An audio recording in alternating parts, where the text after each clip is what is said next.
Hey guys, Coach Dan here. We are in the back half of the week worth of training. So we've got our next push workout. So current split looks like this: push, lower, pull, and then we revisit that same sequence in the back end of the week. So push, lower, pull again. Different exercise selection, pretty much slight variations or other exercises I find effective for those muscle groups. So it's just a matter of revisiting, progressing from here. We're straight up crushing it at the moment, feeling great. So it's not a matter of changing things, just staying consistent with it.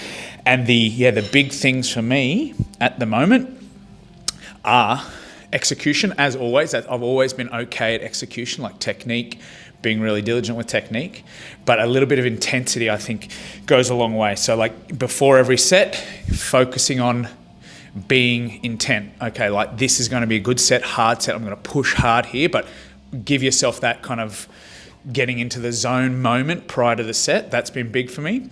And then just staying engaged in the whole session. So not focusing on other things, phone call, whatever it might be, social media or anything like that. It's just focus. So that's me at the moment. Execution, intensity, and focus. And the last couple of weeks has been some of the best training I can remember to date. So I'm really happy. And let's get a big push workout in today and let's keep crushing. Back end of the week, keep the enthusiasm high and keep smashing it out. So we go to our excellent, unusual bench press exercise first, the Cambered bar bench press. I'll show you that in a second. Very, not mainstream, but definitely has some merit. About to pop off, as the kids say, I reckon. It should be good. It's just an unusual bar not everyone has. So let's go get it, guys. Focus, intensity, execution. Let's hit it. Cambered bar bench press, here it is. So cambered bar essentially has this dint in it. Now, more traditionally, this dint might have been used for things like seal rows, where you do rows on a bench, but the way in which I'm using it today for a bench press allows for a larger range of motion. Now, that larger range of motion or bigger stretch through the chest and probably the anterior delt and things like that is going to be potential for more growth. So again, some recent research has been leading in favor of longer ranges of motion, but even more recent to that is it's the stretch position that potentially has a lot of value. And again, it's not conclusive, but I have found it to be very effective, and it's got enough merit in my mind to kind of do exercise like this, and these exercises themselves feel good, so we carry on, right? So that's that. As far as the setup here goes, I've got a flat bench. You can't see in this shot, but I set this flat bench up on a 20 kg plate. So it's just that small little incline. So the bench is on top like that, 20 kg plate.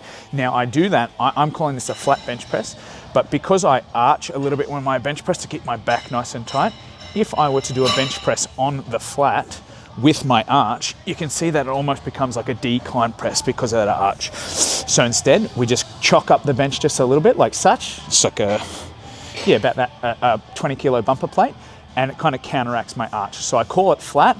It's on a plate and I've got my arch, and that kind of evens things out. All right, with all that said, for all our pressing motions, we have a similar kind of setup. So I get my feet dug into the ground, squeeze shoulder blades together. That arch that I'm talking about keeps my back nice and tight.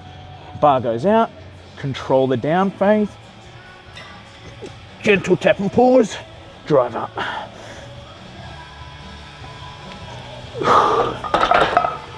So, good exercise. You don't get these bars everywhere.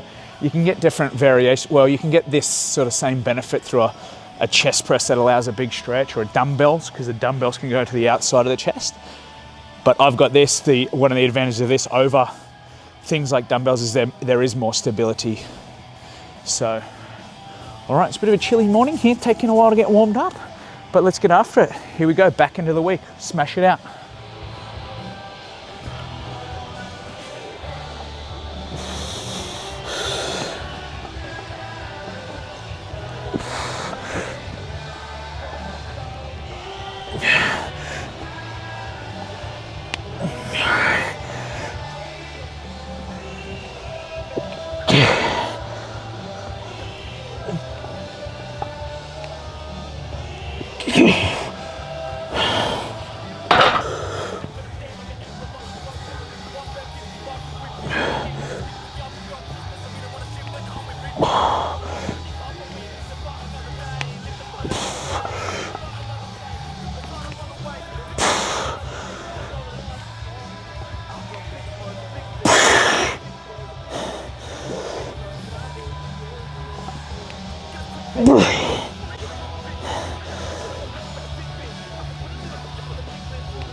A bad performance on the bench press, not a great one.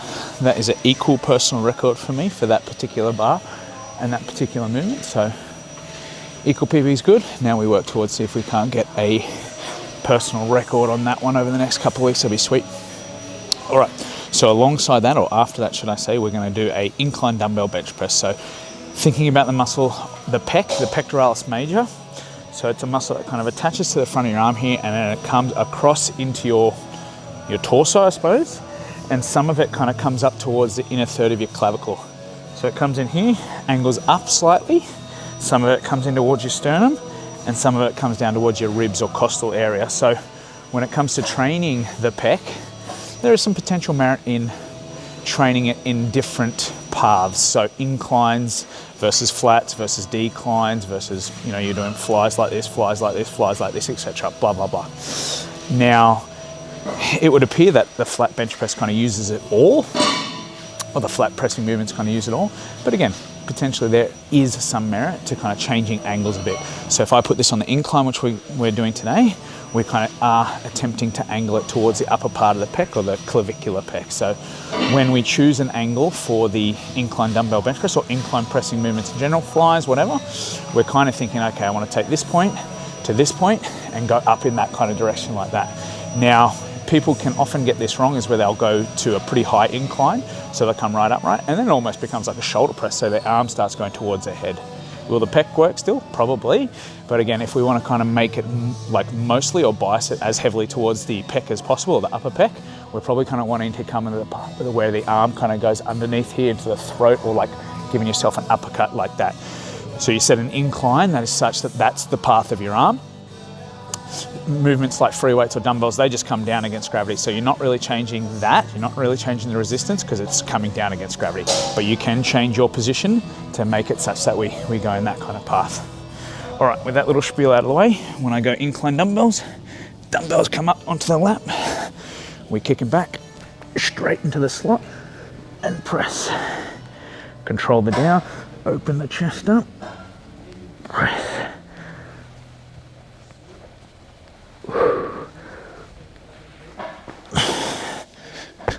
Bada bing, bada boom. So they do force you to create more stability of the dumbbells, but they can also allow good range, and that can still make them effective. All right, we build up to our weight for today, and then we keep the ripping and the tearing going.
All right, a couple of quick things about that incline dumbbell bench press. So that's pretty significantly down on my last week's performance, because I track, and I think that's one of the big things about tracking, is you can see that you are or are not getting better.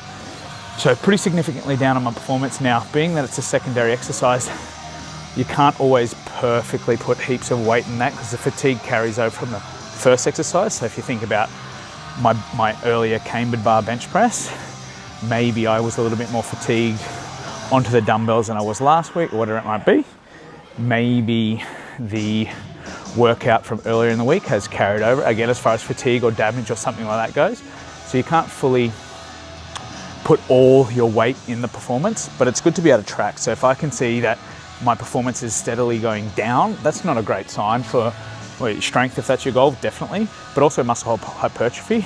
If your performance is significantly going down, it could indicate a whole bunch of fatigue that's carrying over and you're not able to progress because you're fatigued, and that's masking your performance. So something to keep in mind is, yeah, just the log, potentially if you have been getting better and then you reach a plateau and nothing else has changed really, it might be time for some rest or recovery time. Yeah, if you take that rest or recovery time and then you still don't make any progress, maybe it's that you've adapted to the amount of work that you've been given or whatever it might be. So sometimes it can be an increase in work, but again, it's only 1 week. So we don't, throw everything out the window. Oh, I'm not making progress. It's like, all right, we log this week, we check next week. If things are similarly deteriorating or going down, then I go, oh, okay, something's going on here. And if it continues that way, then it's, definitely time to make a change. It's a tough one because there's lots of variables that it could be, right? Okay, so we go to machine fly next. So a bit of isolation work, not too much. Most gyms have a machine fly. I think the thing to keep in mind with things like flies and stuff like that is getting a nice deep stretch. So you're setting the arms back far enough that you get a deep stretch. So I'm not doing a flies from here to here. I'm kind of getting a big stretch to the chest, trying to bring the handles all the way across with my chest coming in like such. So again, you can line this up how you want. If I want to go low, I can line it up such that I'm working the lower pec. If I want to go midway or even a slightly high, you find out what you want to work on. I always like a nice soft elbow. Kind of just lets my biceps stay a little bit more chill. Big deep stretch and back in.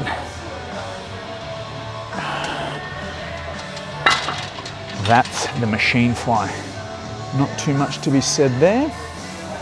All right, let's get our weight up and then we go to set 1.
All right, chest done. So a push workout for me is not just chest. So being that it's pushy, I involve some shoulders, both anterior, and I'm going to do some lateral deltoids today, and some triceps. So different from a pure push day, which might be all chest, we incorporate a little of each, and therefore we can do basically a high frequency of those per week, because we don't just have just chest and then just another muscle group.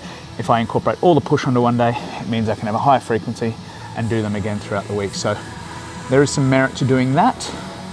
So chest is done. Now we move on to the shoulders. So this is an alternate way to use this machine. So this is a lateral raise machine, which is intended to be used facing out. Now, anytime I've used these lateral raise machines, like I don't know one that has ever felt good for me, and I've used multiple ones. So this was something that I did alternatively, and it started to feel quite good. I like it that it's a machine, it's easy to set up, it feels effective. I don't really have anything else to say about it other than that. It feels good to me, so I do it. So instead of facing out like this, I'll give you a quick sort of how it should be. Something like this would be it facing out. But I, as I do with lots of things, face in, into this position like this, and then raise up to the side like that.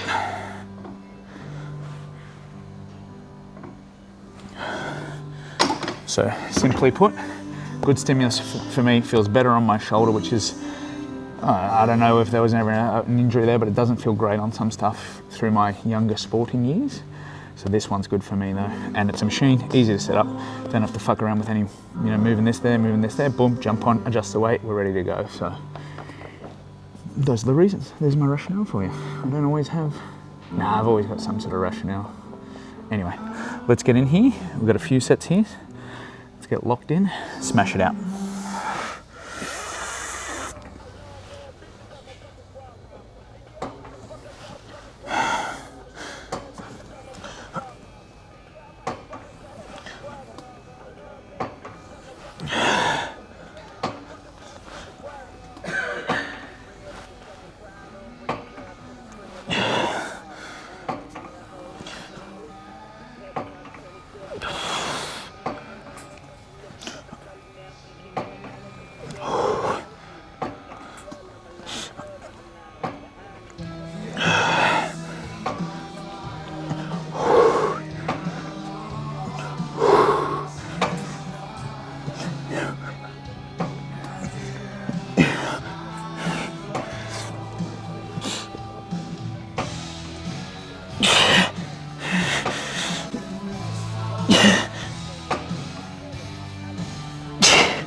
Next up, Smith machine shoulder press. So I've actually been going back and forth between using a plate loaded. Well, it actually happened a couple of weeks ago when I couldn't get on here and use that. Felt okay, but I just don't think it's as effective as this, as long as my shoulder holds up doing this. So anyway, enough of my boo-hoo-hoo.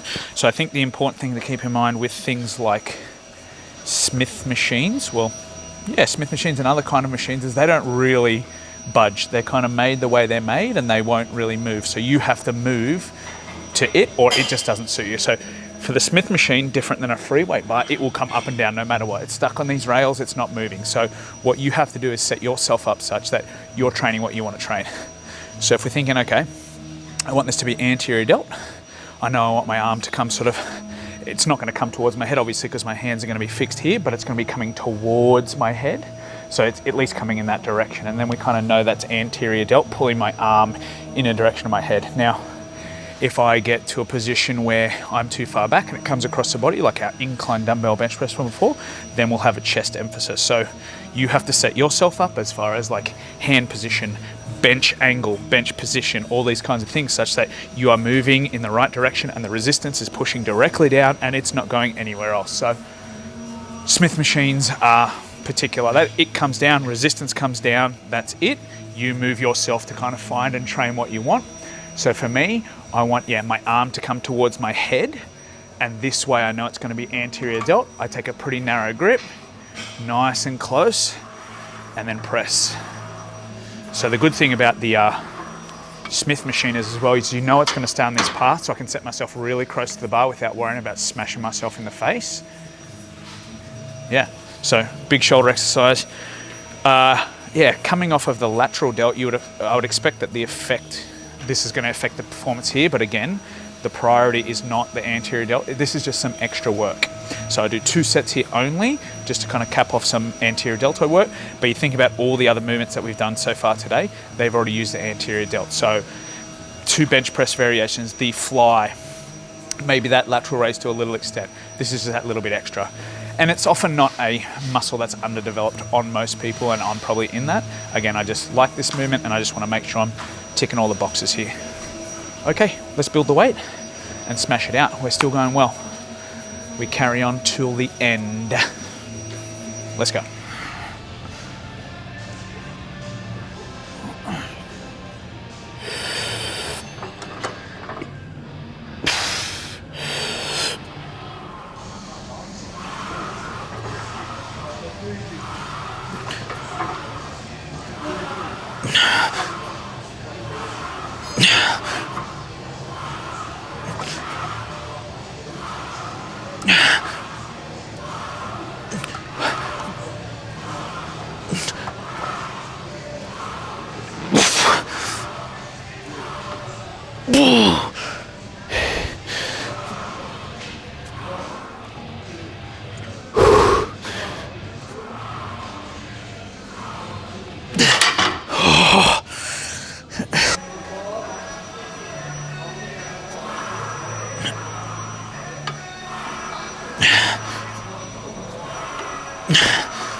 Okay, we cap off the workout with some isolation tricep work. So the thing about the triceps, right, they are involved with all of our pressing movements. So from today, we can put that in, 3 different exercises there.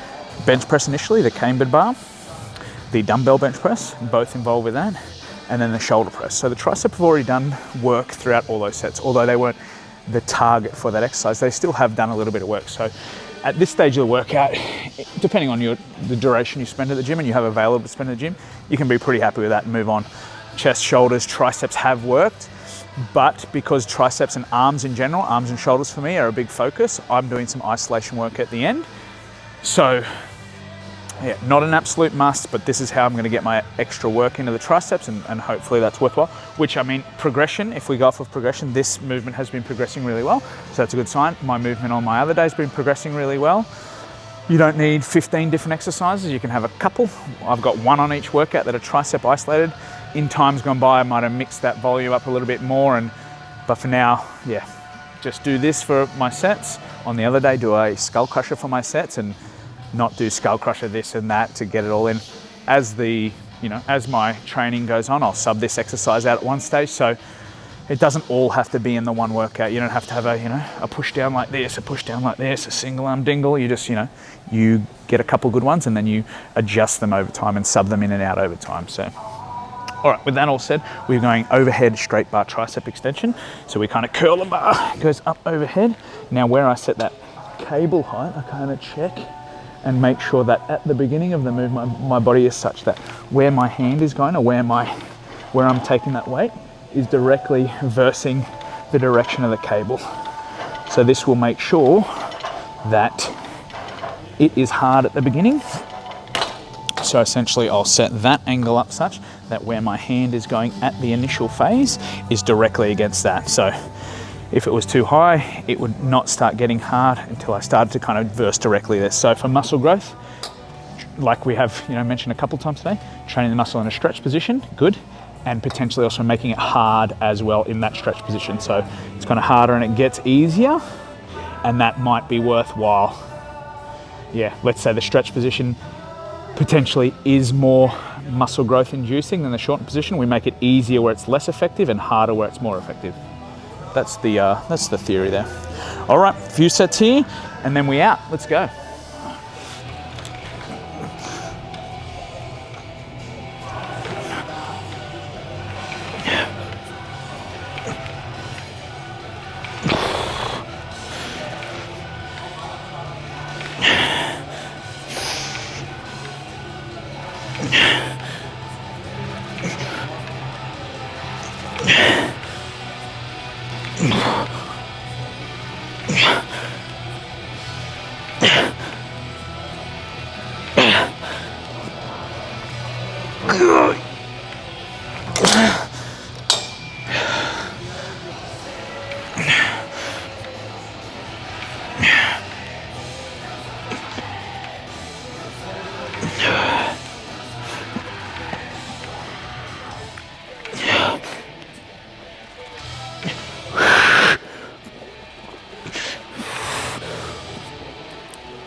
Ooh, I like this lighting. It's kind of warm, makes me look a bit tanned. All right, wrapping up the workout, guys. Pretty good, that one. So I think what, I'm quite proud of that one, because you would say the chest movements didn't go to plan. Well, it's kind of hard to say. I increased the weight on one and then the reps dropped off. So we'll have to give it another couple of weeks to really say if we're running into any plateaus there. But the follow-up exercises after the chest stuff, the shoulder stuff, the tricep stuff, I kind of refocused and was able to put that intensity back into those. So I'm very proud of that, because I don't know, sometimes you're a bit disappointed with your performance and then you go, well, I didn't do so well there, and it makes the rest of the workout a bit shit. But not today. I kind of stuck with it, pushed on, and then, still finished off the other movements well. So that's number one. Number two is, the importance of tracking your progress. So if I kind of have all in my phone, so I use like a Google Sheet, and I kind of track everything, and I know over the last couple of weeks, I know I've been progressing on those movements, and then I know that when they kind of hit a plateau, I know I can see what's happened, I can see, and I can identify, is there something that's going on, or is it just that, I need a little bit more time to adapt and get stronger? So you might be seeing linear progression, and then you see it kind of plateau out, and you go, oh, kind of what's happened here? Is it a recovery issue? Is it just a one-off thing where you had a bad night's sleep, or your food's been off, or something like that? But then we can identify that and then check that over time. And if you continue to plateau or even dip down, then we go, all right, now it's time to change. So, 1 week of no progress could mean anything. A couple of weeks of no progress, now you're paying more attention, and then over the course of up to a month, if it's not only like going down, or like not only plateauing but going down, then you're certainly thinking, well, maybe there's something that needs changing here. So we'll check in on that, and we'll make sure we track again next week. So if we are not improving our performance, then we go, all right, that's 2 weeks in a row. Okay, what's going on here? Is it that the first push workout of the week is kind of leaking over into this? Can I vary that? Blah, blah, blah, blah, blah. So, but you wouldn't know that. You've got to track the progress, right? And you don't have to track it on each exercise. I'm a bit anal like that, if you know what I'm saying. But at least having a couple of big lifts that you use, and kind of knowing you're tracking them at the beginning of the workout and going, they're getting better, so we're pretty happy with that. Just so you know, per muscle group, like for today as an example, you could just have the bench press track. That is my progress going up, and then, use all the other exercises and just push really hard on them and not have to track it all. But I'm pretty anal, I'll track it all. Just got in the habit of doing that, and it works. It could or could not be a bad thing. It's just the habit I'm in, so... All right, that's that. As always, guys, if you are liking the content, hit the subscribe button up here. Much appreciated. It doesn't cost a thing, and it really helps us out. If you want to watch more of this kind of content, I've got all my other workouts in a playlist up here. You can see how I'm training legs or back or any of that other kind of stuff. And remember, it's about progress over perfection. Coach Dan, signing off.